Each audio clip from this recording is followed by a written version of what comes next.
की तरफ ब्रेक के बाद वापस आए। आप देख रहे हैं आपकी कहानी आप ही की ज़बानी। तो आज आपने देखा कि ब्रेक के बाद जब आए तो स्क्रीन का चेंज हो गई स्क्रीन, और आपने देखा कि एक बहुत ही खूबसूरत मेहमान हमारे साथ आई हैं, हमारे स्टूडियो में मौजूद हैं। साजिदा शाहनवाज के नाम से इनको सब जानते हैं और ये बहुत फेमस हैं अपनी फील्ड के अंदर, एक बहुत बड़ी डॉक्टर भी हैं और बहुत कुछ करती हैं।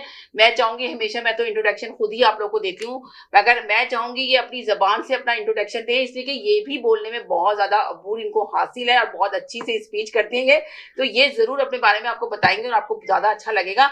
जी, हम इनको वेलकम करते हैं अपने शो में। हेलो जी, अस्सलाम वालेकुम, क्या हाल है आपके? कैसे? वालेकुम अस्सलाम समीना, बड़ा अच्छा लग रहा है आपके साथ लाइव अचानक से एंट्री मारना। जी, हाँ, बिल्कुल तो अचानक देखिए, हाँ, सोचा भी नहीं था। बिल्कुल मैं तो रिकॉर्डिंग शो पे जाती थी, आपने मगर कहा टाइम पे आई। इंट्रोडक्शन कराएं तो जी। मैं वो खातून हूँ, जी वो खातून डॉक्टर हूँ। डॉक्टर साजिदा शाहनवाज मेरा नाम है। जी। वैसे मैं रिप्रोडक्टिव सर्जन हूँ, आईवीएफ स्पेशलिस्ट हूँ आईवीएफ स्पेशलिस्ट तो बहुत बड़ी बात है और लेडीज स्टेम का होना। सेल पाइनियर हूँ पाकिस्तान में। और माशाल्लाह। उसके पाइनियर होने की वजह से जितनी मुझे हर्डल्स हैं, आपने अभी मुझे कहा कोई स्टोरी बताएं, जी। मैंने कहा मैं खुद बहुत बड़ी स्टोरी बिल्कुल सही कहा, इसलिए कि आपने आपकी कहानी आपकी ज़बानी, हाँ, अभी हम स्टोरी पे ही कर रहे थे, तो आपने कहा मैं तो खुद एक बहुत बड़ी स्टोरी हूँ। तो हाँ, मैंने कहा ये तो बहुत मजा आएगा, आप अपनी स्टोरी सुनाएं बिल्कुल, कि आपने ये जो सफर तय किया तो आपको हाँ, कितनी मुश्किलात का सामना करना पड़ा, कितनी डिफिकल्टी आपके सामने आई और आपने कैसे फेस किया इसको और आप किस तरह यहाँ तक पहुंची हैं इस मकाम तक। मैं कहती हूँ जी। समीना, जब स्टोरी को जब हम कहें ना कि एक बहुत बड़े दरिया को कूजे में बंद करें, राइट।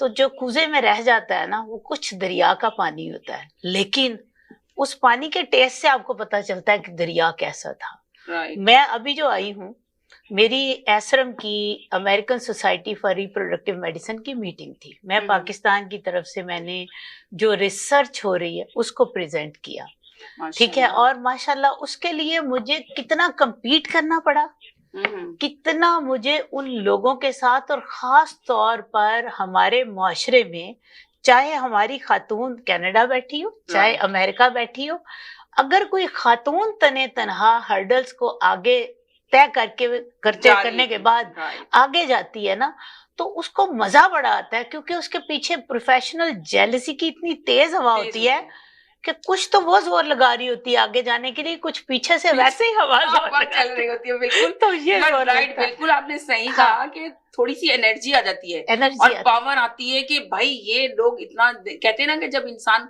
कामयाबी की दहलीज पे चढ़ रहा होता है, जब कामयाब होता है ना, तो दोस्त तो दूर हो जाते हैं पर दुश्मनों में इजाफा हो जाता है। जब दुश्मनों में इजाफा होता है और तो दोस्तों का भी तभी पता चलता है। हाँ, और फिर दुश्मनों में जब इजाफा होता है तो समझ लें आप कोई बहुत अच्छा काम कर रही है, आपकी कामयाबी की तरफ आप चढ़ रही हैं, आप सीढ़ी पे सीढ़ी चढ़ती गई। अच्छा, मैं लोगों को कैसे असेस करती हूँ? मैं देखती हूँ कि कौन सा बंदा किसके खिलाफ ज्यादा बोल रहा है। राइट। अच्छा, जो जिसके खिलाफ ज्यादा लोग होते हैं ना, मैं समझती हूँ यार इसमें दम है, इसमें दम है, इसके पीछे लगो। और मैंने लोगों को हमेशा आइडियलाइज किया, और आज अल्हम्दुलिल्लाह कि मेरे लिए सिर्फ मेरे पाकिस्तान के डॉक्टर्स नहीं मेरे अगेंस्ट बोलते, क्योंकि मैंने कुछ नया किया है, बल्कि मेरे जब खिलाफ अमेरिकन और यूरोपियन साइंटिस्ट भी बोलते हैं ना, जिनको ये धुआं होता है कि बायोलॉजिकल पेरेंटिंग के लिए अल्हम्दुलिल्लाह जो वर्ल्ड का पहला स्टेम सेल बेबी है वो पाकिस्तान में पैदा हुआ, यानी कि पहला बायोलॉजिकल बच्चा।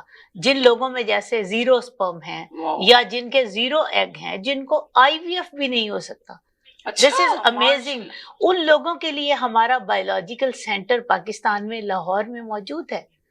और अल्लाह का शुक्र है कि मुझे बिल्कुल, मैं आपको समीना बताऊं, जो लोग इस वक्त मेरा प्रोग्राम सुन रहे हैं और उनमें से कोई ना कोई ऐसा बैठा है कि जो मेरी ऑपोजिशन में सर तोड़बाजी लगाई है, तो मैं उनको बताऊं कि मेरी, अगर आप मुझे अपोज करना छोड़ देंगे ना, तो मुझे फ्यूल देना छोड़ देंगे, गाड़ी रुक जाएगी। तो जितना आप अपोज करते हैं, आपको जितने लोग अपोज करते हैं, अगर खवातीन को ये समझ आ जाए कि लिपस्टिक से ज्यादा, फेशियल से ज्यादा, स्पा से ज्यादा उनकी खूबसूरती एनहांस होती है जब दूसरे लोग उनको अपोज करते हैं। राइट, यू आर राइट, बिल्कुल आपने सही कहा। तो ये दिस इज वेरी इंपॉर्टेंट। तो आपका भी मैंने देखा है, आपसे भी काफी माशाल्लाह मर्द हजरात की जो है प्रोफेशनल जेलसी है, बहुत ज्यादा तो जेलसी। इसलिए तो मुझे मिलकर आपने जब मुझे बताया तो मैंने आपको कहा आप मेरे हमारा एक ही ग्रुप है, एक ही स्टोरी है। हाँ। जिस तरह आपने कामयाबी की सीढ़ियां चढ़ी और आपने इतनी ज्यादा कामयाबी हासिल की,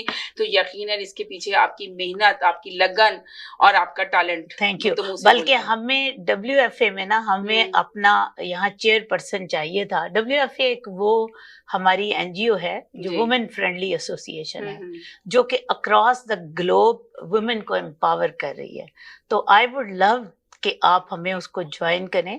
और यहाँ पर हमारी पाकिस्तान में ये पाकिस्तान में भी है, USA में भी है।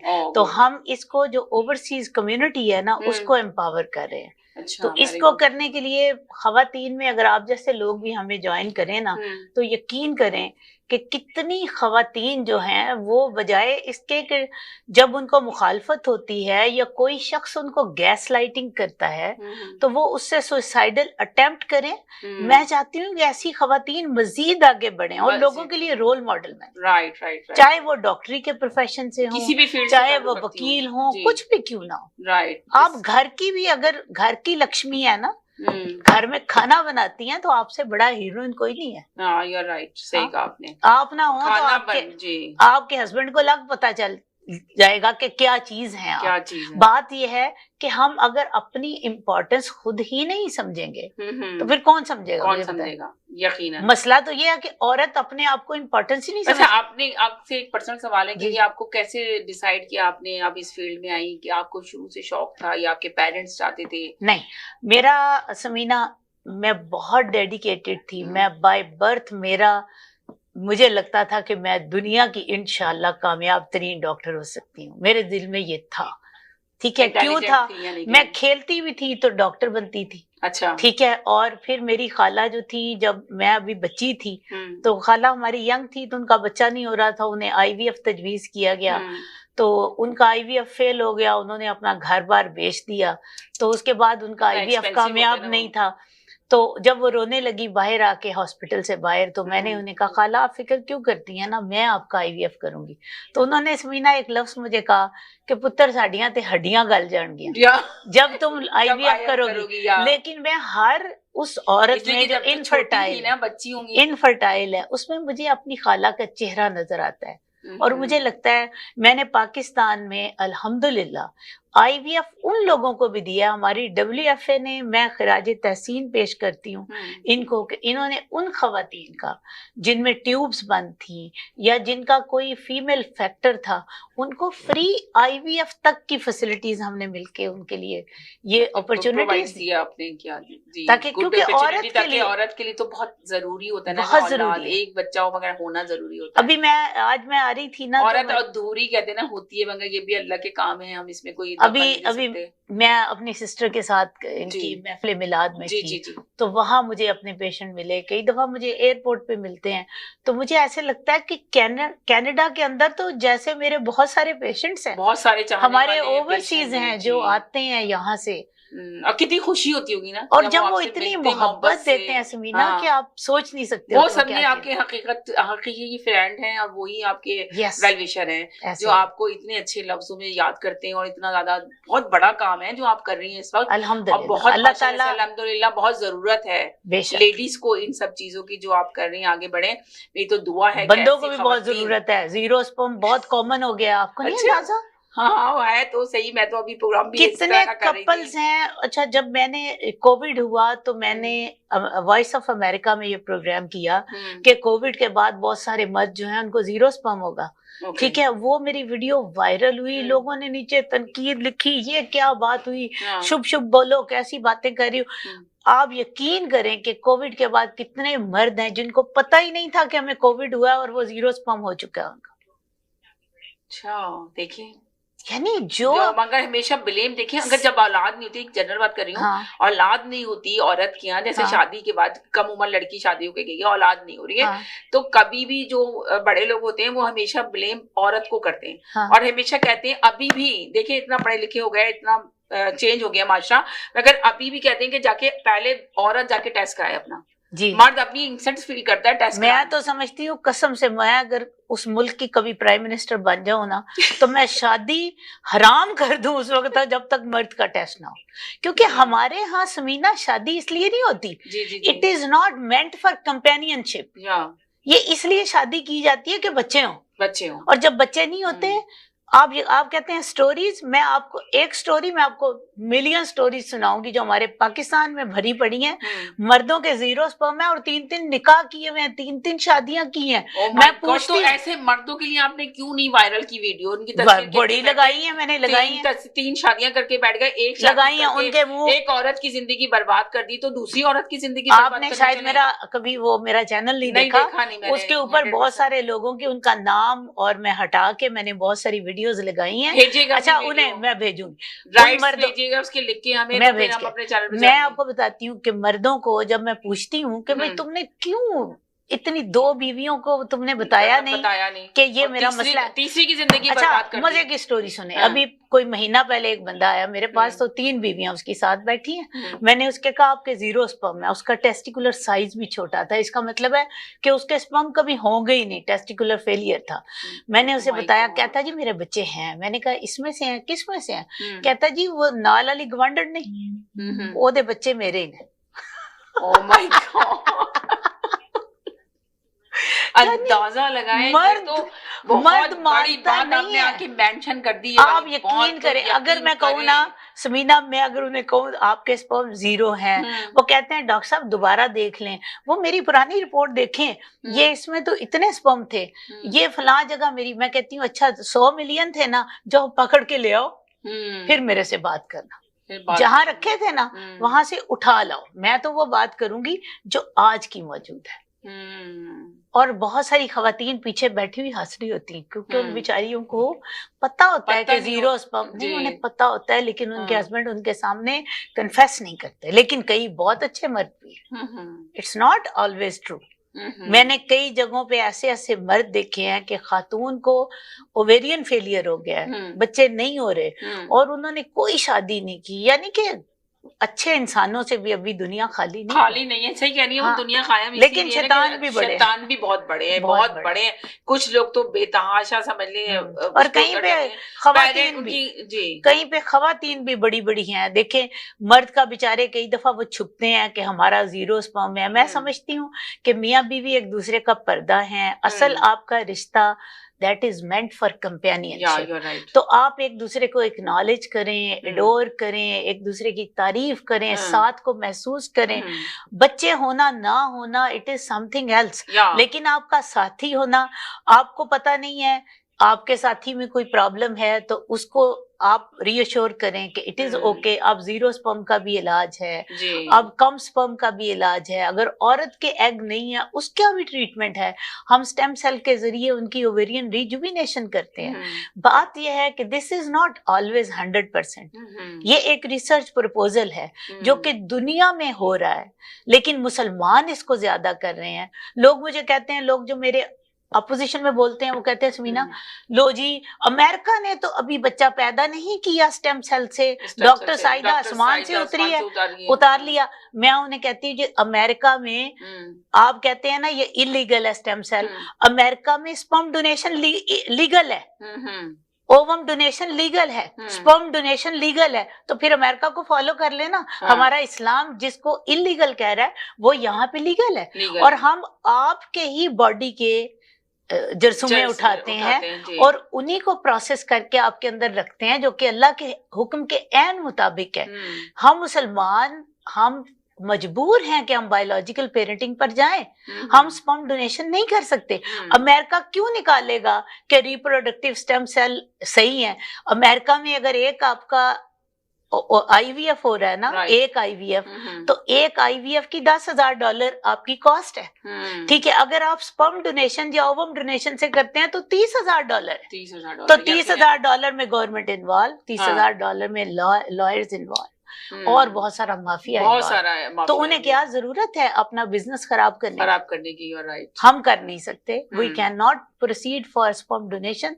ओवम डोनेशन हमारे लिए एक ही चीज है, दैट इज द रीजन के मुखालफत की एक वेव आती है।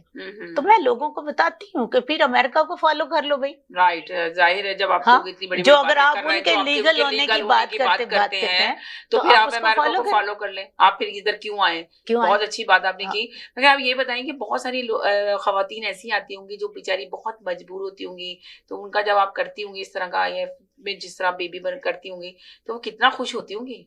वो आप अंदाजा नहीं लगा सकते। वो उसकी थोड़ी सी कोई औरत तो चाहती है ना माँ बनने, किसी तरह भी हो जाए, बच्चा हो जाए, उसको माँ में बच्चा मिल जाए किसी तरह भी। औरत अनकम्प्लीट फील करती है विदाउट बेबी। इनकम्प्लीट क्या, औरत फील ही नहीं करती अपना वजूद।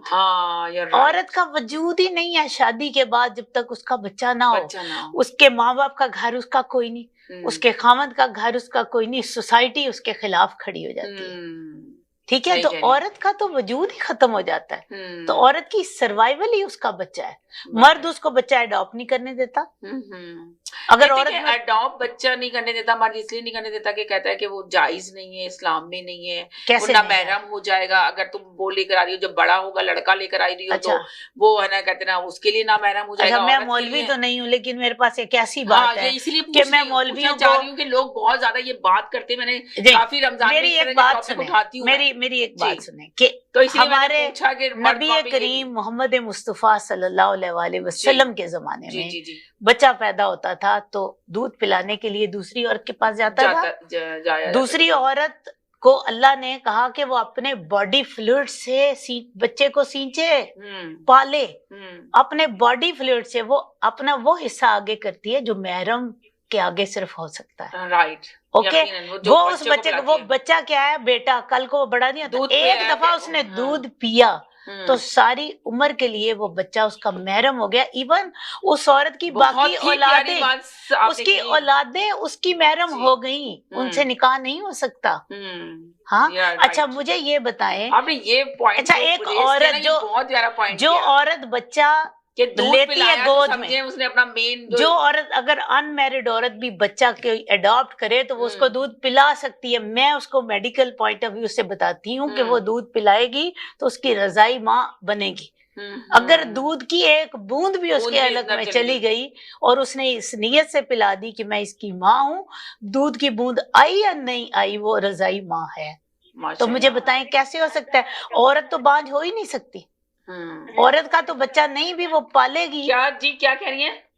मैं आपकी बात को आगे बढ़ाऊं कि वो सिर्फ रजाई माँ नहीं होती, बल्कि जो उसकी बेटियां होती हैं वो भी उसकी रजाई बहनें हो जाती हैं। मैं वही कह रही हूँ, मैंने ये बात कही है। यही बात तो उसके बच्चे भी उसके बहन भाई हो जाते हैं। ये बहुत ज्यादा इशू उठता है ना कि बच्चे को तो है ना, कहते ना ले अडॉप्ट तो कर ले, मेरा मियाँ अडॉप्ट करने के लिए इजाजत नहीं दे रहा, मेरी तो बहन देने के लिए तैयार है, तो मेरा तो भाई देने के लिए तैयार है, पर मेरा हस्बैंड तैयार नहीं हो रहा, इसलिए कि वो जब बड़ा होगा तो ये इसके लिए ना महरम होगा। लड़की होगी, अगर लड़की को बड़ा करती हूँ तो मैं अपने शौहर से कैसे बचाऊंगी इसको, तो मेरे शौहर के लिए ना महरम हो जाएगी। अगर लड़का है तो वो मेरे लिए ना महरम हो जाएगा। तो मैं इसीलिए क्वेश्चन उठाया, मगर इन्होंने बहुत ही अच्छा पॉइंट रेज किया यहाँ पर शो के अंदर कि आप सोचेंगे अगर उसने दूध पिला दिया तो समझे उसके लिए तो वो महरम ही हो गया। ये क्या मेरे नबी के जमाने में मुझे कोई सवाल, एक सेकंड, अच्छा एक सेकंड, मुझे कोई किसी से मुझे आलिम से जवाब लेकर कि क्या मेरे नबी के जमाने में सिर्फ लड़के को दूध पिलाने के लिए लेकर जाते थे, लड़कियां नहीं जाती थी? बच्चियों को भी दूध पिलाने की इजाजत। तो जिस माँ ने दूध पिला के वो रजाई माँ बन गई तो मेरे मालिक के वो जो उसका हस्बैंड है वो क्यों नहीं बाप होगा उसका? हमारी सोच हमें चेंज करनी चाहिए। जाता है आपकी बात से। अल्लाह ने ये तक कुरान पाक में कह दिया कि तुम पर हराम कर दी गई तुम्हारी माएं, खालाएं, फूफियां, वो तुम्हारी जो महरम जो आगे भांजियां, भतीजियां, और उन औरतों की बेटियां जिनको तुमने निकाह में ली है। हम कहते हैं, हमारा तो माशरा ये भी कहता है कि हाय हाय इसका निकाह हो गया तो वो नामहरम बाप के पास रहेंगी। अल्लाह ने कुरान में लिखा है कि वो इनका महरम हो जाएगा। इवन वो औरत मर भी जाए तो उसके बाद भी उसकी उन बेटियों से उसका निकाह जायज नहीं नहीं है। सही कह रही हैं आप। तो हमारा तो हाँ। इस्लाम बड़ा खुला बहुत मजहब खुला मजहब है।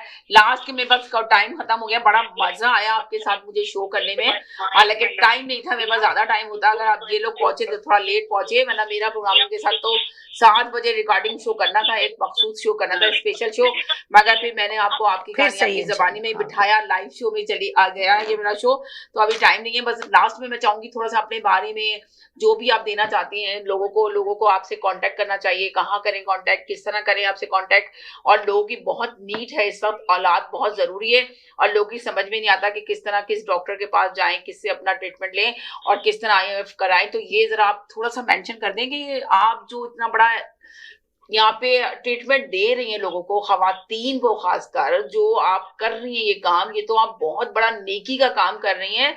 आप सोच रहे हैं कि कितनी दुआएं आप लोगों से ले रही होंगी, मैं आपको बता नहीं सकती हूँ। तो जरूर अपने बारे में जरा प्लीज तफसील से जी, जरा बता मेरा दें, अपना आप नंबर मुझे भी जानना चाहते हैं, डॉक्टर साजिदा शाहनवाज अहमद जी। के नाम से मेरे पेज को सर्च कीजिए, सारी डिटेल्स उसके ऊपर लिखी हुई हैं।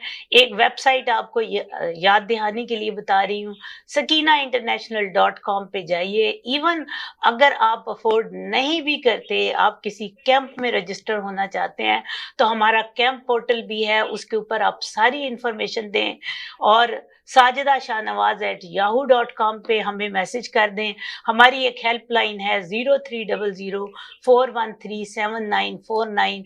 मेरी डॉक्टर्स उस पर 24/7 आपके लिए हाजिर हैं, आपको बताएंगी। बाकी मेरा नाम आप गूगल कर लीजिए तो इंशाल्लाह आपको सारी तफसील मिलेंगी। बहुत शुक्रिया, thank you so much Saida कि आप मेरे पास प्रोग्राम में आई। चलें जी, अपना ख्याल रखिएगा, दुआ में याद रखिएगा। प्रोग्राम से इजाजत चाहते हैं, अल्लाह हाफिज। अल्लाह हाफिज।